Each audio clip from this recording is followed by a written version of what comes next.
Oare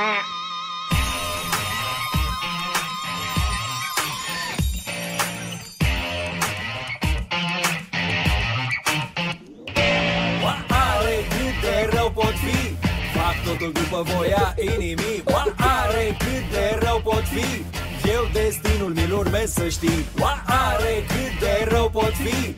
Fac totul după voia inimii. Oare cât de rău pot fi? Cât de rău aș putea oare fi? E un principiu în natură, ce orice ființă îl pricepe. Învinge cel mai tare. Și iată, uite așa începe. Animalul care învinge, atacă, luptă, mușcă pe oricine. Animalul care nu, el prânzul altuia te vine. Zic și eu, oare cât de rău pot fi? Fac totul după voia inimii. Oare cât de rău pot fi? Eu destinul mi-l urmez, să știi. Oare cât de rău pot fi? Fac totul după voia inimii. Oare cât de rău pot fi? Cât de rău aș putea oare fi? E un principiu în afaceri pe care toți îl știți cum sună. Gică oamenii cu bani țin lumea asta într-o mână. Iată, crește compania, crește fabricuța, crește și al corporației nucleu. Toată lumea aveți grijă de ale voastre interese.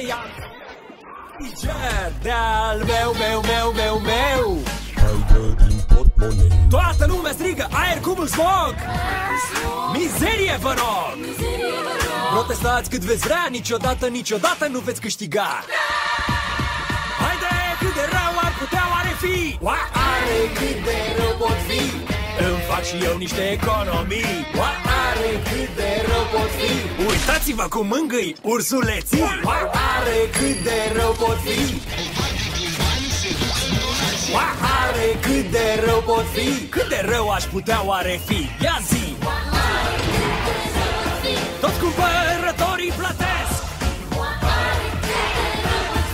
iar banii se înmulțesc. Vânzătorii, clienți păcălesc. Avocații fabulează. Copacii mor, dar ce contează?